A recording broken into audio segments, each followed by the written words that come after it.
Angelino Heights, a well-preserved neighborhood within a neighborhood located below Sunset and east of Echo Park Avenue, was the first spot in LA to be recognized by the National Register of Historic Places.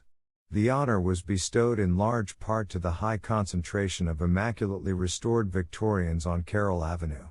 The 1,300 block still has the original lampposts and hitching posts for securing horses. Naturally, the street and the 19th century manors often appear in movies, TV shows, and music videos. Michael Jackson's Thriller was shot here, and the manse at 1329 is best remembered as the home of the sister witches on Charmed. The Los Angeles Conservancy, a preservation group, runs informative walking tours of the area. Less than half a mile away sits another famous screen dwelling, which played the home of the Fast and Furious franchise's Dom Toretto, Vin Diesel, from the 2001 original until it was blown up 14 years later in the 7th installment. His family's corner bodega is also down the street at 1230 Bellevue Avenue.